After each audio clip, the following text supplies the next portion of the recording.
Hi there, my name is Stanley, and today for my immigration interview, I'm interviewing my uncle, Daniel Chou. Hello. So, my first question is when and where were you born? I was born in Taiwan in 1968. Mm-hmm. Where in Taiwan? I was born in Changhua, I believe. So, what was your life back then when you were in Taiwan still? It was a long time ago, about 40 years ago. But what I remembered is I went to school, elementary school there, and vaguely remember um, attending the school in uniform. So, your life back in Taiwan, would you say you had maybe what kind of background would you have, say, for your family? Did you come up from a well-off family, or did you, in a sense, struggle sometimes with money?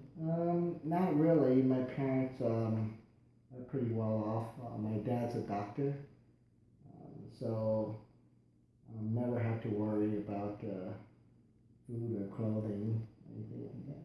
So before you came to America, did you think your life was fulfilling back in Taiwan? Yeah, I was young, but I suppose so. So when did you immigrate to America? I came to the States when I was 9 years old, still in third grade, elementary school.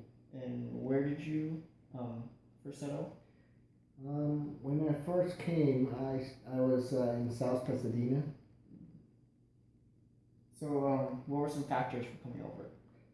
Well, my brother came here first when the previous year, and so when it was time for me to have the finals and the tests, the pressure in school is a lot for elementary school in Taiwan. So I was seeing my brother sending back video, or not videos, but audio tapes at the time about the fun times he's having. So I said, oh, maybe I want to do that instead of cramming for a final. So when you first came, was it really different? Was there a lot of like very big? What was the first like kind of drastic thing you saw that was different? Well, remember coming and being kind of a loner, sitting in the back of the classroom, not doing much, using up all the glues, making maps, and putting glues on top of it to when it dry it clears, right? So the whole classroom's white glue I used for that. But it was fun. And back then there weren't as many Asians, right? Right. There's only actually one Asian I can remember that is from Taiwan that spoke Chinese. Okay. Oh yeah. So when you first came over, did you come over with the rest of the family, or did you just stay with your brother? No, actually, just me. Then my brother was first in New York with my uncle, and when I came, he also came to South Pasadena. So where did you guys stay in South Pasadena? Did you stay in a house or an apartment? Yeah, my mom or my parents bought a house, and I was staying with a relative that moved over to the house to take care of us. So ever since you got here, how is the food, the clothing, the transportation? How is it? How did it all change? I guess I adapted well. You could tell from my figure. I like the food, any type of food actually, including Asian and American hamburgers. Okay. So for your transportation, did you have a car? Oh no, actually, of course. I mean, I was 9 years old, so didn't qualify to drive a car. But we had bikes. And my brother and I would bike a lot.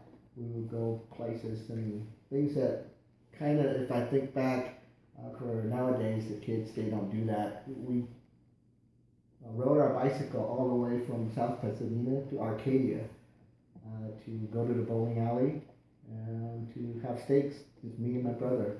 He was maybe a couple of years older than I am. So, but now, if I think about it, going to a restaurant and seeing a couple of elementary students going to a restaurant by themselves, that would seem kind of odd. Yeah. But at the time, we did. And for your clothing also, did you bring a lot of clothing that you had in Taiwan over, or did you kind of change up your wardrobe? I actually don't remember, but I suppose I would look pretty foppish at the time. And it just came and the culture was quite different between Taiwan or the style. Okay. So, how long would you think? Do you think? How long would you say would it take you to sort of assimilate and feel very comfortable in the conditions after you came? I think at least 2 years. Because initially, I remember the first year, I went back to Taiwan for the summer, and I told the people that I met that I like Taiwan better. But after a couple of years, I enjoy staying in the States. So when you first came, did you encounter any massive problems like maybe racism or lack of money or maybe finding something hard to cope with? Well, yeah, I was picked on a couple of times. Actually, I got into a fight, and actually, I remember his name was Mark Lappin. Actually, still remember that name from elementary school 40 years ago. I met him after school, then I twisted his arm. It was interesting. Nobody picked on me after that. Okay. So looking back now, would you say maybe immigrating to America, would you be happy with that choice, or maybe staying in Taiwan? Well, it wasn't really, yeah, I guess it's my choice, but I guess I had the privilege or, the ability to make that choice, and I'm glad I did. But, I'm really thankful for my parents that allowed me to do that. Okay. Mhm. That's all. That's Thank it. you. Okay, thank you.